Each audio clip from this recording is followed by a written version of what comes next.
Back in 2019, I was doing Uber as a side hustle after my day job. I live in a small but busy city, enough nightlife to keep requests flowing, but small enough that things quiet down by 2 a.m. Most of my rides were uneventful, drunk college kids, tired night shift workers, the usual. But there was one night, one ride, that still lingers in the back of my mind like a cold breeze brushing the back of your neck. It was a Thursday in early December. Cold but not snowing. I remember because my heater was acting up and I had to keep the windows slightly cracked to avoid fogging. Around 1:40 a.m., I got a ping from a user named Dale. Pickup was a quiet residential street on the east side, near one of those tiny community libraries and a closed-down diner. It was a little out of the way, but not suspicious. I pulled up and saw a man standing near the streetlight, wearing an old tan trench coat. Not a hoodie, not jeans, not normal Uber attire. He was just standing still, not on his phone, not pacing, just staring down the block like he was waiting for someone else. I rolled down my window and said, "Hey, you Dale?" He turned his head slowly, like it took effort. He didn't smile, didn't nod, just walked over and got in the back seat. Now, I've had my share of weird riders, but there was something wrong with this guy from the moment he closed the door. I asked, "Is the destination in the app right? Sycamore Hills Apartments?" He looked up at the mirror and said, "That's where it ends." I chuckled awkwardly. "Okay, buddy." He didn't speak again. About 5 minutes into the drive, I started noticing things. He wasn't looking at his phone. He wasn't even leaning back like most passengers. He sat straight up, like rigidly, hands on his knees, head slightly tilted, eyes locked on the rearview mirror. And every time I checked, he was already staring at me. Not just looking, watching. I tried to make small talk. "Rough night?" he replied, deadpan. "Not yet." I laughed nervously. "What's in Sycamore Hills anyway?" He said, "My final stop." I thought maybe he was drunk or messing with me. But he didn't smell like booze. And his voice, it wasn't slurred. It was precise. About 10 minutes out from the destination, he suddenly leaned forward, slowly, like something out of a horror movie. He pointed toward a road off the main street and said, "Turn there. Shortcut." I looked at the GPS. That road wasn't on the route. In fact, it led toward an industrial park, old warehouses, fenced lots. No residences. I said, "I think I'll stick with GPS, man." He didn't move. Just leaned back and whispered, "It's quicker. You'll save time." I ignored it. Just kept driving.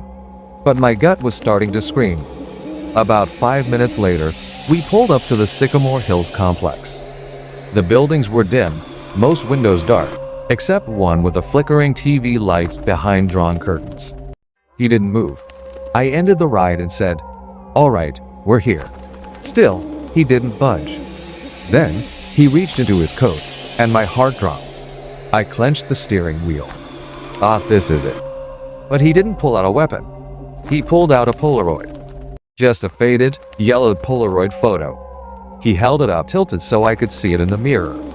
It was a picture of a woman standing in a doorway. Blonde, mid-30s, wearing a red dress. Face blurred like the picture had been crumpled and re-flattened. I said, "Is that someone you know?" He didn't answer the question. He said, "She never made it back." "Okay, well, you're here now, man." "I've gotta get going," I told him. He opened the door slowly, but just before stepping out, he turned and said, "You should have taken the shortcut," and he walked away into the dark. I waited until he was out of sight before speeding the hell out of that lot. Drove all the way to a 7-Eleven 2 miles down and parked under the lights. Just sat there for a while, hands shaking. When I opened the Uber app to check the ride history, I couldn't find it. There was no trip logged for that time. No passenger named Dale. No record of pickup or drop-off. Just gone. Like it never happened. I reported it to Uber, and they said it might have been a ghost ping, a rare error that logs a ride before it's officially confirmed. But how does that explain the man? The photo? Weeks later, I looked up Sycamore Hills Apartments. It turns out in 1997, a woman had gone missing there. Her name was Rachel Whitman, last seen in a red dress. To this day, I don't know if that was a coincidence, or if I somehow gave a ride to a man who never left the past. But I haven't driven near Sycamore Hills since, and I never will again.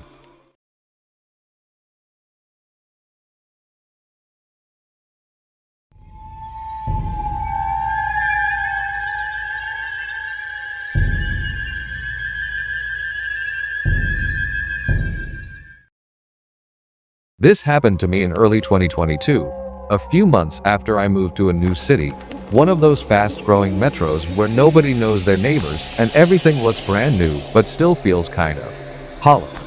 I was driving for Uber to get by until I found something permanent. I mostly took late-night shifts. The money was better, fewer cars on the road, and I didn't mind the peace and quiet until this night. It was a Thursday, just past 2 a.m. I had just dropped off a bartender at her apartment and was about to call it a night when I got a ping.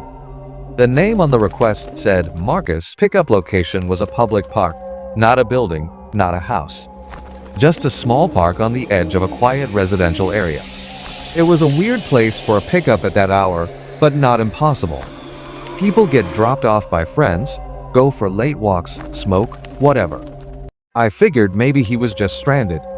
When I got there, the entire area was dead silent. No streetlights inside the park, just one dim orange glow from the road.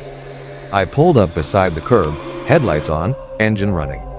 The app said the rider was right there. I waited. About 30 seconds passed before someone emerged from the trees lining the edge of the park. I didn't even see him until he stepped into the light. He was tall and thin, wearing a long black coat and gloves. Not unusual for the weather. It was chilly, but something about the way he walked felt heavy, like each step was calculated. He didn't rush, didn't look up, just moved toward the car like he already knew I'd be waiting. He got in the back seat without saying a word. I turned around and said, "Hey, Marcus?" He nodded. Still didn't speak. I checked the app again. There was no destination, just a blank entry. I said, "Hey, looks like you didn't put in a drop-off address. You want to add that?" He leaned forward just a little and said softly, "Just drive." I laughed, kind of uneasy. "Yeah, I can't do that. I need an address to start the ride." He leaned back, looked out the window, and after a few seconds said, "Take me anywhere." Now I was starting to feel off. I told him again, "I'm sorry, I really need a destination or I can't go." That's company policy. Then he turned his head and locked eyes with me in the mirror and said, "You pick." I didn't know what to do. He wasn't threatening me, but something about him, the way he spoke, the flatness in his tone, it was like he wasn't all there. Or maybe he was just really high. I said, "All right, let's just head toward downtown, okay?" Just to get moving, maybe give him a chance to come to his senses. As we drove, he stayed completely silent. Not a word. No movement. Didn't check his phone, didn't look around. Just sat there, straight up, hands folded in his lap like he was at a funeral. About 10 minutes in, I was trying to lighten the mood. "So, you visiting or local?" I asked. "Nothing. Heading home from a party or?" "Nothing."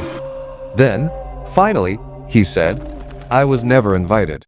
That reply chilled me, not because of the words, but because he said it with this broken finality, like the sentence wasn't even meant for me. I asked, "Invited to what?" But he didn't answer. Just looked back out the window. By now, we were getting closer to downtown. Lights, people, shops still open, felt safer. I asked again if he wanted me to drop him somewhere here, and he just said, "No, keep going." I started to feel like I'd made a mistake. I should have ended the ride when he didn't put a destination in. But I kept driving. Eventually, he said, "Left here," and pointed toward an old street I didn't recognize. Narrow, almost deserted. No businesses open, no people. I turned. Then he said, "Stop here." I looked around. We were in front of an abandoned storefront. Windows boarded up. Graffiti, the kind of place people avoid at night. I asked, "You sure?" He didn't answer. He opened the door and stepped out. As he stood there, one foot still inside, he turned back and said, "Thanks for the ride. You're the only one who stopped." Then he shut the door gently and walked toward the building. The moment he was out of sight, I ended the ride, put the car in drive, and peeled out of there. But here's where it gets weird. That ride never showed up in my history. No payment, no timestamp, nothing. I reported the missing trip to Uber the next day. They told me no such trip existed on my account. The name Marcus had no record, not even a canceled trip. I checked my dash cam footage. I keep one for safety. The timestamp was intact, the footage was there. I saw myself pulling up to the park, sitting for a moment, then nothing. No man. No one getting in the back seat. No conversation. Just me, staring into the mirror, talking to no one. I still can't explain that night. Maybe it was a glitch. Maybe someone hacked the ride system. Or maybe I gave a ride to someone who was never really there to begin with.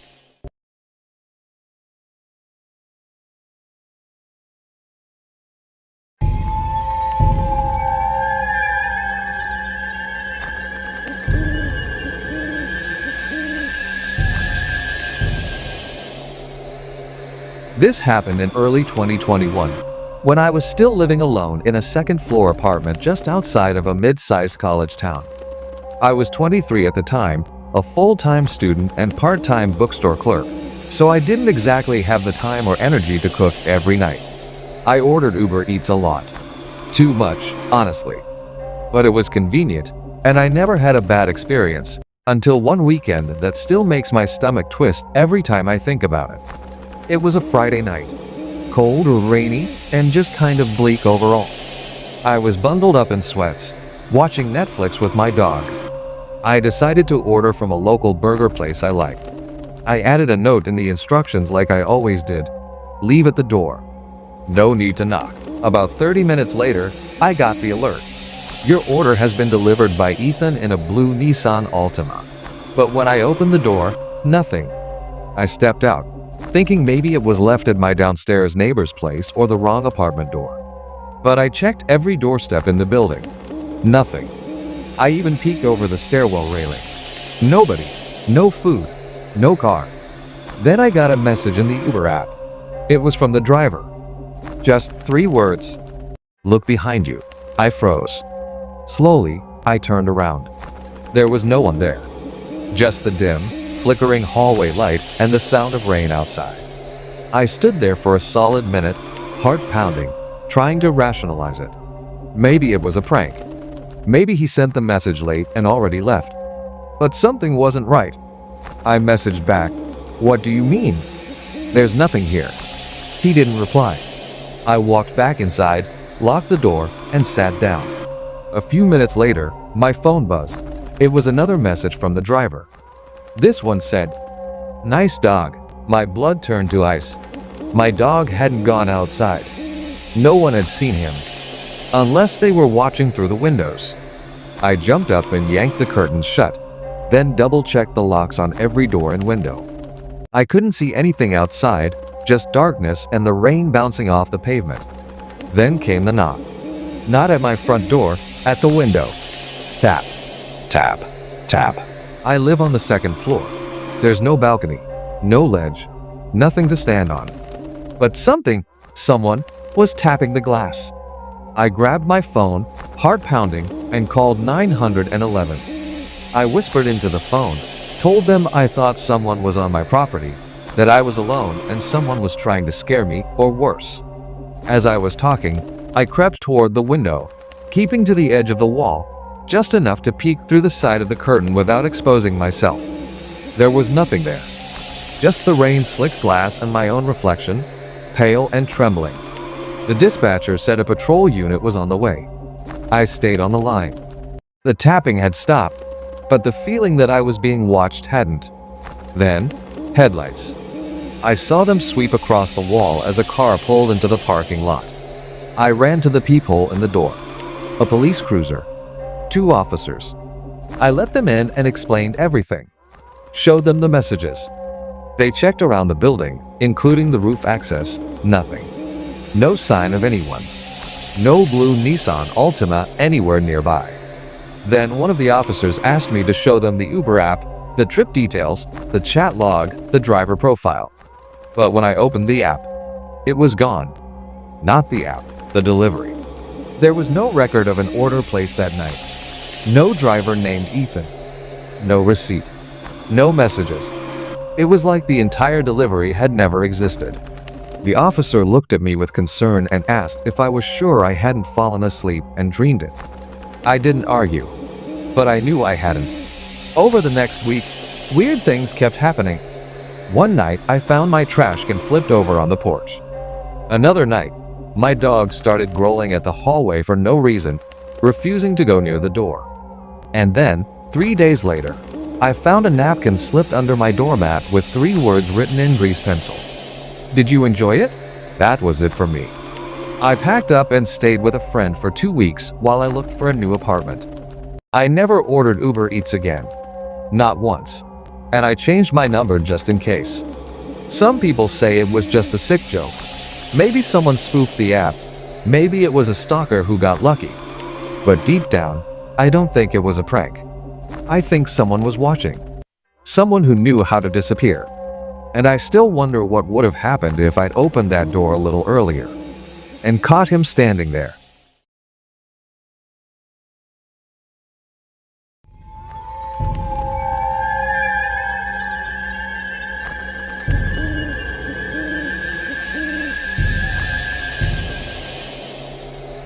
I was 29 when this happened. It was the summer of 2023, and I was in New Orleans for a work conference. I had never been to the city before, so I planned to spend a couple of extra days exploring on my own. I was traveling solo, but I wasn't worried. I'd done this kind of trip plenty of times. I knew how to stay alert, how to blend in. Or at least I thought I did. It was my second night there. I'd just finished dinner at a small restaurant near the French Quarter and was ready to head back to my hotel. It was around 10:45 p.m., not super late, but the streets were already thinning out. I called an Uber, like I usually do, and the app said my driver, Leon, was 5 minutes away in a gray Toyota Corolla. I walked to the pickup spot the app suggested, the corner of Royal and Ursuline's. It was quiet, dimly lit, and just far enough from the busier parts of town that I started to feel a little uneasy. That's when a black sedan, not gray, and definitely not a Corolla, pulled up in front of me. The windows were tinted, and I hesitated. Then the rear window rolled down just a crack, and a man's voice called out, "Uber for Michelle?" "That's me." I stepped forward and glanced at my phone. The name and the car model didn't match, but the voice. It sounded calm, friendly, confident. I called back. What was the name on the ride? A trick I'd learned to make sure the driver actually got it from the app. The guy answered instantly. "Michelle, going to the Staybridge Suites off Canal Street. That right?" That was right. The drop-off. The hotel. Even the direction I was heading. Still, I hesitated. "You're not in a Corolla," I said. He laughed. I had to swap cars with my brother. He's my co-driver on the account. You can check the license plate if you want. I walked around to the back of the car. No license plate. Just a black cover screwed in over where it should have been. My stomach dropped. I turned around and took a few steps back, suddenly aware of how empty the street was. "I think I'll wait for the car on the app," I said. That's when the tone in his voice changed. He didn't shout. He didn't threaten.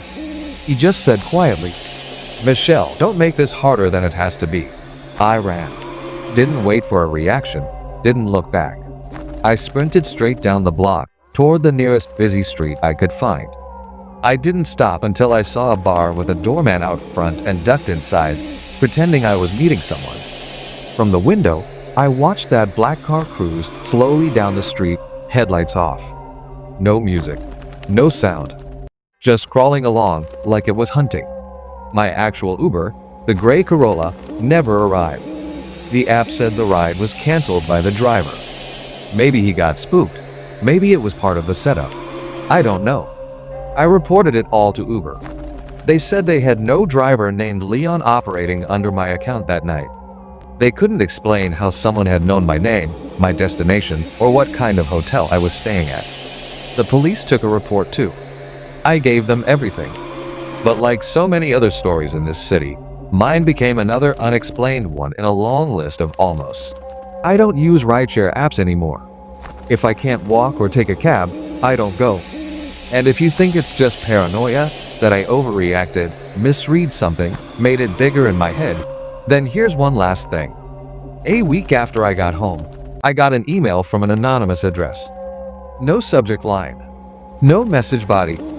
Just a single attachment. A photo of me standing on that street corner in New Orleans, looking at my phone. Taken from inside a car. The angle was from the driver's side. As if I was already being watched, even before the window rolled down.